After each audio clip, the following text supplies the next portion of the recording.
प्रांगण में उपस्थित honourable vice chancellor, honourable registrar, controller of examinations, principals, deans, faculty members, भूअर्जन कमेटी के सदस्य, हम लोगों के अभिभावक ठाकुर महेश्वर प्रसाद सिंह जी, विष्णुदेव चौधरी जी, हमारे अग्रज श्री विवेका जी, सुनील जी, विवेक जी, छात्र छात्राएं और विशेषकर बाबूजी पाठशाला के जो प्यारे बच्चे हैं, उन सबों को आज रिपब्लिक डे गणतंत्र दिवस के अवसर पर संदीप यूनिवर्सिटी परिवार की तरफ से आप सबों का स्वागत करते हैं।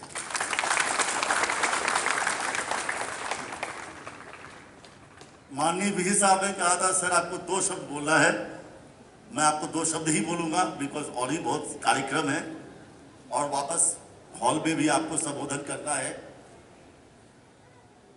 आज गणतंत्र दिवस है। गणतंत्र दिवस का क्या अर्थ होता है? नेशनल इंपॉर्टेंस के बहुत सारे डेज हैं जिसमें प्रमुख है, एक है 15 अगस्त देश की आज़ादी मिली थी और दूसरा है 26 जनवरी 1950 जब जिसको बोलते हैं गणतंत्र दिवस। डिटेल तो नहीं कर पाएंगे अभी, लेकिन इतना आप लोगों को जानना जरूरी है। 26 जनवरी 1950 को संविधान को एडॉप्ट किया गया था और ये संविधान क्या है, इसकी शुरुआत कहां से हुई थी, तो मैं आपको 1000 साल पीछे ले जाना चाहूंगा। इंग्लैंड में वहां उस टाइम में पहले बहुत रिसेंट समय तक भी राजा लोग रहे हैं। हजारों साल से इंग्लैंड में राजतंत्र था, यूरोप में भी राजतंत्र था और ऐसा कहा जाता था जो राजा जो बोलेगा वो नैसर्गिक अधिकार होगा, वो उसको बोलते हैं डिवाइन रूल। और राजा जो बोलेगा उसके ऊपर कोई कमेंट नहीं कर सकता है। इंग्लैंड के जो बुद्धिजीवी थे कुछ उस टाइम में, 1000 साल पहले की बात कर रहा हूं, तो उसमें कुछ असंतोष आने लगा। उन्होंने बोला ये कैसा हो सकता है, एक इंसान दूसरे इंसान पे राज करेगा और जो एक इंसान बोलेगा वही शाश्वत सत्य है, उसको कोई कमेंट भी नहीं कर सकता है, उसको कोई क्रिटिसाइज नहीं कर सकता है, उसको कोई स्क्रूटनी नहीं कर सकता है, उसको कोई ऑडिट नहीं कर सकता है। ये रोष इंग्लैंड में बढ़ने लगा, राजा तक ही पहुंचा, उसकी गद्दी थोड़ी हिलने लगी। फिर उन्होंने क्या सोचा, एक संविधान बनाया जाए, कॉन्स्टिट्यूशन, जिसमें नागरिकों का अधिकार और कर्तव्य का बोध कराया जाए और उसी संविधान में कानून को राजा से भी ऊपर किया गया, जिसको बोलते हैं मैग्ना कार्टा। जो आप लोग यूपीएससी की तैयारी कर रहे हैं उसको बहुत काम आएगा, डिटेल और आप लोग जानकारी रिसर्च कर लेना, मैग्ना कार्टा। और एक इंपॉर्टेंट चीज है, ये जो मैग्ना कार्टा है, ये कॉन्स्टिट्यूशन है इंग्लैंड का जो अभी भी लागू है, वो अलिखित है, रिटन नहीं है, वो मौखिक है। जैसे आप लोग वेद मौखिक हुआ करते थे, वैसे ही मैग्ना कार्टा भी क्या है, मौखिक है। तो सब that is the origin of constitution word का। आज भी आप लोग बता दूं, दुनिया के ऐसे कई देश ऐसे हैं जिनके संविधान अलिखित है या पार्शियली रिटेड है, मतलब आधा लिखित आधा अलिखित। जैसे आपका ऑस्ट्रेलिया का संविधान ले, कनाडा का संविधान ले, उसमें पार्शियली रिटेड है। तो जब देश आजाद हुआ था 1947 पे 15 अगस्त को,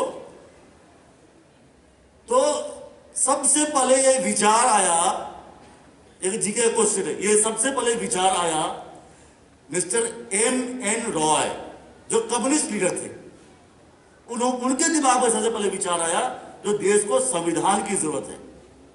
फिर जवाहरलाल नेहरू जी बहुत विजनरी थे, इंडियन नेशनल कांग्रेस ओवरऑल उन्होंने सोचा तो सच में हिंदुस्तान को एक संविधान की जरूरत है।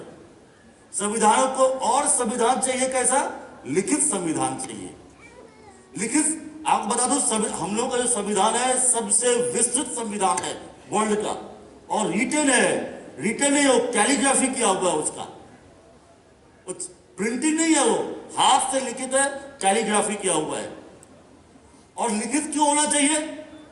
एम.एन. रॉय ने कहा जो 1947 में जो हिंदुस्तान का जो हालात था, अशिक्षा बहुत ज्यादा थी, लोग पॉलिटिकली, राजनीतिक रूप से उतने जागरूक नहीं थे, इसलिए अधिकारों का बोध हो लोगों को, अधिकार और कर्तव्य का, इसके लिए उन्होंने सोचा जो देश का संविधान लिखित होना चाहिए। और 2 साल लगा था संविधान को बनाने में। मैं डिटेल थोड़ा सा बाद में बताऊंगा आप लोगों को हॉल में। और 26 जनवरी 1950 को संविधान को एडॉप्ट किया गया था, जिसको हम लोग गणतंत्र दिवस कहते हैं। 15 अगस्त को देश आजाद, पूर्णतः आजाद नहीं हुआ था, वो डोमिनियन बने थे, और 1950 में हमें पूर्ण स्वराज मिला था, उसको बोलते हैं गणतंत्र दिवस, इसलिए हम लोग 26 जनवरी गणतंत्र दिवस। दूसरी बात, संविधान में क्या है? संविधान में नागरिकों के अधिकार और कर्तव्यों को बोध कराया गया है, लेकिन हम लोग ज्यादातर अधिकार के पीछे ज्यादा जाते हैं और कर्तव्य के पीछे कम जाते हैं। और जिस दिन हम लोग को अपने कर्तव्य का बोध हो जाएगा, देश बहुत आगे बढ़ जाएगा। और 1947 में जो 1950 में जो कॉन्सेप्ट था, वो तभी पूरा होगा जब हम नागरिक अपने कर्तव्यों का बोध करने लगेंगे। 74 साल के बाद में भी वो जो सपना था बाबा साहब अंबेडकर जी का, अभी पूरा नहीं हुआ है। नेहरू जी ने उस टाइम में देश की तरक्की के लिए उन्होंने डिजाइन किया था, बहुत अच्छा डिजाइन किया था, वेरी विजनरी पर्सन। हम लोगों के देश में 1947 को एक सुई बनाने की कारखाना नहीं था, सब इंपोर्ट किया जाता था। रॉ मटेरियल इंग्लैंड जाता था और वहां से हम लोग इंपोर्ट करते थे। उन्होंने इतने सारे steel factory, steel authority of India limited के अंदर बनाया, बोकारो, बहुत सारी जगह पे बनाया उन्होंने। भाखड़ा हमारे पास डैम है तो वो डैम बनाया, इसरो आप सैटेलाइट लॉन्चिंग सेंटर बनाया, बहुत सारे IITs, IIMs बनाया। That was a part 1। अभी फिर से हम लोग को रीडिजाइन की जरूरत है। अभी हमें प्रॉब्लम क्या है? हमें इतने सालों के बाद ड्यू टू पॉलिटिकल रीजंस समाज को, देश को बांट दिया है, जाति धर्म के नाम पे बांट दिया गया। अभी भी छुआछूत है, देश आजाद अभी भी नहीं हुआ है, अभी भी हम लोग बहुत से लोगों का छुआ हुआ खाना नहीं खाते हैं। बताइए, इस चीज को दूर करना है। और हमारे जितने भी छात्र हैं, जितने भी शिक्षक हैं, छुआछूत को बिल्कुल नहीं मानेंगे। ये अभी भी मुझे पता चला है कि बहुत से लोगों का छुआ हुआ खाना नहीं खाते हैं, बहुत से लोगों को मंदिर में प्रवेश नहीं किया था अभी भी। बताइए, भगवान सबके होते हैं, हमें पता चला है। हमारे इंस्टीट्यूशन में, हमारे पंचायत में कोई भी छुआछूत नहीं रहेगा। इंसान को बताइए, अभी भी कुछ समाज ऐसे हैं जिनका छुआ हुआ स्पर्श से वो पानी नहीं पीते। सही है ना? मतलब अभी भी 74 साल देश आजाद हो गया और अभी भी हम लोग पशु से भी नीचा बर्ताव करते हैं। हम लोग अपने कुत्ते को या बिल्ली को या गाय को छूते हैं ना, इंसान को छू सकते हैं हम लोग।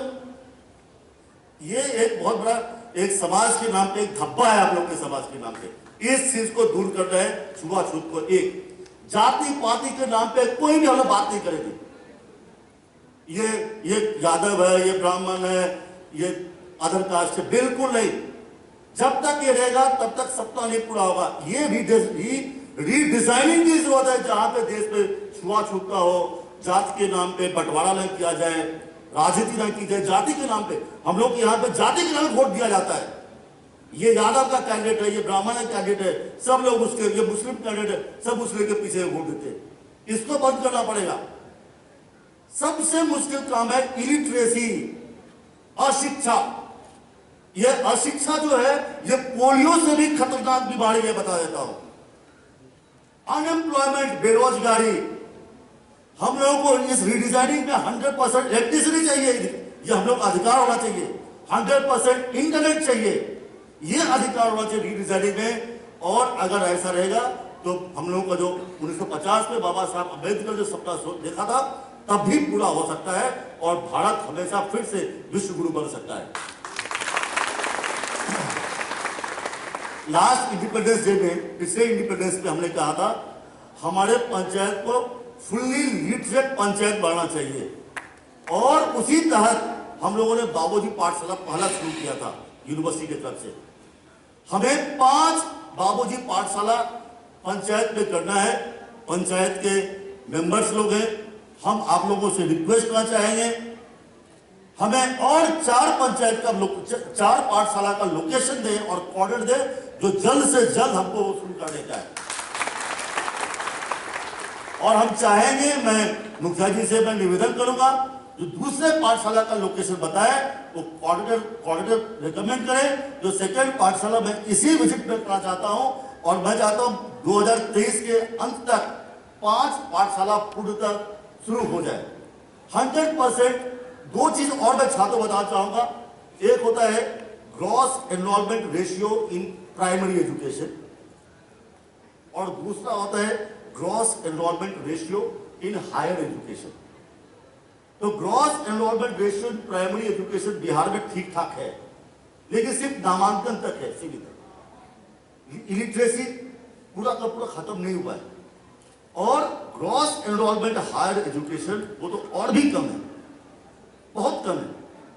अगर वैसे इंडिया का भी कम है, अगर नेशनल एवरेज अगर 30 पकड़ते हैं gross enrolment ratio in higher education, तो हमारे बिहार का ग्रॉस एनरोलमेंट रेशियो 10 या 12% है।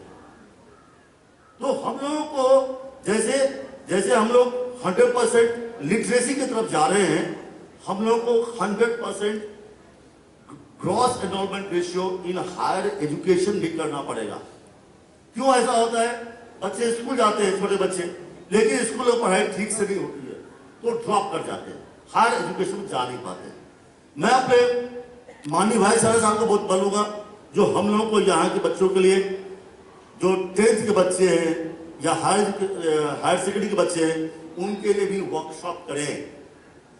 अभी 5 पाठशाला हम लोग करेंगे, साथ ही यूनिवर्सिटी की तरफ से, और यह काम मैं बीएड के छात्रों को देना चाहूंगा, टीचर्स एंड स्टूडेंट देना चाहूंगा, जो 5th ऑनवर्ड्स जो भी बच्चे हैं, किसी को अगर फिजिक्स का ट्यूशन चाहिए या केमिस्ट्री का ट्यूशन चाहिए या कंप्यूटर्स का चाहिए, इंग्लिश का चाहिए, उसके लिए भी हम लोग निःशुल्क सेवा देंगे हम लोग। और इसी बार ये भी हम लोग को स्टार्ट करना चाहिए। और क्या करेंगे, बीएड के छात्रों को कुछ मार्क्स देंगे, इंटरनल मार्क्स, इसी के बेसिस पे हर स्टूडेंट, बीएड का जितना भी बच्चा है, हम लोग के पास बीएड कितने छात्र हैं? 200 छात्र हैं। 200 छात्र को 10 मार्क्स आप डालेंगे, जो सोसाइटी के लिए, एजुकेशन के लिए कितना कंट्रीब्यूशन कर रहा है, उसी के बेसिस पर मार्क्स देंगे। और इसी बार हम लोगों को करना चाहिए, एक और पाठशाला का उद्घाटन करेंगे, शुरू करेंगे इसी विजिट में। आप सबों से निवेदन करूंगा तो हमें लोकेशन बताएं, कोऑर्डिनेटर बताएं, और एक हायर एजुकेशन के लिए एक वर्कशॉप भी हम लोग करेंगे। हम चाहते हैं हमारे बच्चे 100% हायर एजुकेशन में जाएगा। दूसरे डेवलप जो स्टेट है, चाहे महाराष्ट्र बोलिए, चाहे गुजरात बोलिए, वहां पे हर घर डॉक्टर है या कि हर घर इंजीनियर है। जब तक, या केरल का आप देख लेंगे, जब तक आपके बिहार में भी हर घर में हायर एजुकेशन नहीं होगा, तब तक वो डेवलपमेंट नहीं होगा। अभी Bihar as a labour state कहा जाता है, लेबर स्टेट। हम लोग क्या करते हैं? हम लोग लेबर भेजते हैं, पूरे देश को लेबर सप्लाई करते हैं। ये बदलना पड़ेगा। हम लोग को, पूरे देश को हम लोग हाई क्लास के मैन पावर हम देंगे, भले ही यहाँ पर रोजगार नहीं मिलता है। हम लोग हम लोग मैन पावर को एक्सपोर्ट करेंगे, क्वालिटी मैन पावर को। वो जब पैसा भेजेगा डॉलर्स में तो बिहार का विकास कर सकते हैं हम लोग। तो इन्हीं सब चीजों को लेके ग्रॉस हायर एजुकेशन में और प्राइमरी एजुकेशन में इलिटरेसी इरेडिकेशन हम लोग कैसे करें, ये 2023 का ये हम लोग का प्रायोरिटी है और हम सब लोग मिलकर इस पे प्रयासरत रहेंगे। इतना करते हुए जय मिथिला, जय बिहार, जय हिंद।